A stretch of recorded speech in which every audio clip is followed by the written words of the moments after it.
भारत के एक छोटे से गांव सूरजपुर में एक ऐसी कहानी शुरू होती है जो मोहब्बत, जुनून और दीवानगी की मिसाल बन जाती है। गांव के हरे भरे खेत, मिट्टी की सुगंध और संध्या के वक्त बगल से बहती नदी की हल्की हल्की लहरों में एक अलग ही सुकून था। इसी गांव में रहता था वीर, एक नौजवान जो अपनी मस्तियों और शरारतों के लिए मशहूर था। छोटी सी दाढ़ी, कड़क जवानी और आंखों में एक अलग ही चमक थी। सब लड़कियां उस पर मरती थीं, मगर वीर का दिल सिर्फ एक लड़की के लिए धड़कता था, राधा। राधा एक सुंदर, सुशील और भोली भाली लड़की थी।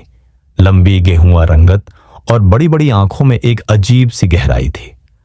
उसका घर वीर के घर के बगल में था, मगर दोनों की बातें सिर्फ नजर मिलने तक सीमित थीं। गांव की रीति रिवाजों की वजह से लड़के लड़कियों का मिलना मुश्किल था, पर प्यार कहां रुकता है। वीर हर दिन राधा को देखने के बहाने उसके घर के पास से गुजरता। कभी आम के पेड़ के नीचे रुककर उसकी एक झलक देख लेता, तो कभी नदी के किनारे पर उसे ख्वाबों में महसूस करता। राधा भी अंदर ही अंदर वीर से मोहब्बत करती थी, मगर अपने जज्बात कभी जुबान पर नहीं लाई। एक दिन होली का त्योहार आया। गांव के सारे लोग रंगों में रंगने को तैयार थे।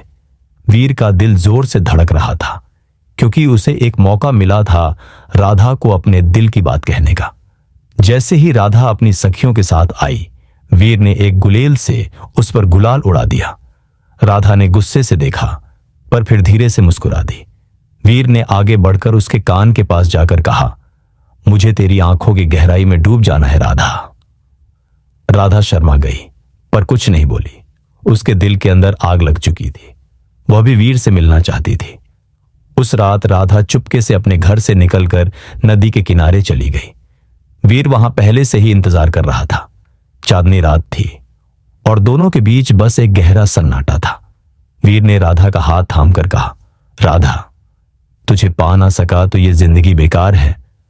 राधा ने भी अपने दिल की बात कह दी, वीर, मैं तुझसे बेइंतहा मोहब्बत करती हूं, पर समाज और परिवार की दीवारें हमारे बीच हैं। वीर ने कहा, मोहब्बत दीवारों की मोहताज नहीं होती।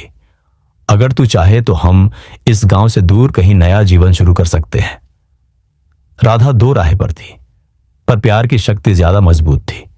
वीर और राधा ने फैसला किया कि वे सुबह से पहले गांव छोड़ देंगे, लेकिन किस्मत को कुछ और मंजूर था। राधा का भाई राघव इनसे नफरत करता था, क्योंकि उसे लगता था कि वीर एक आवारा लड़का है जो राधा का जीवन बर्बाद कर देगा। उस रात जैसे ही दोनों निकलने लगे, राघव और उसके दोस्तों ने उनका रास्ता रोक लिया। गांव के बीचों बीच लाठी डंडे उठाए लोग इकट्ठा हो गए। राघव ने गुस्से से कहा, राधा, तू ये सब क्या कर रही है? ये लड़का तुझे सिर्फ बर्बाद करेगा। राधा ने हिम्मत दिखाई और कहा, भाई, वीर सिर्फ मेरा नहीं बल्कि मेरे दिल का एक हिस्सा है। मैं इसके बिना जी नहीं सकती। परिवार की इज्जत और गांव के कानून के सामने दोनों की मोहब्बत एक चुनौती बन गई। वीर और राघव के बीच जोरदार लड़ाई हुई। वीर जख्मी हो गया, पर उसने हार नहीं मानी। राधा ने अपने घर वालों के सामने साफ साफ कह दिया कि वह सिर्फ वीर से शादी करेगी। गांव के समाज के लोग इस बात से नाराज हो गए, पर कुछ बुजुर्गों ने कहा, अगर दोनों एक दूसरे से इतना प्रेम करते हैं तो इन्हें मिलने दो। बहुत जद्दोजहद के बाद वीर और राधा की शादी हो गई। प्यार की जीत हुई और समाज ने भी समय के साथ इनका रिश्ता अपना लिया। वीर और राधा का प्यार एक मिसाल बन गया और सूरजपुर गांव की गलियों में आज भी उनकी कहानी गुनगुनाई जाती है।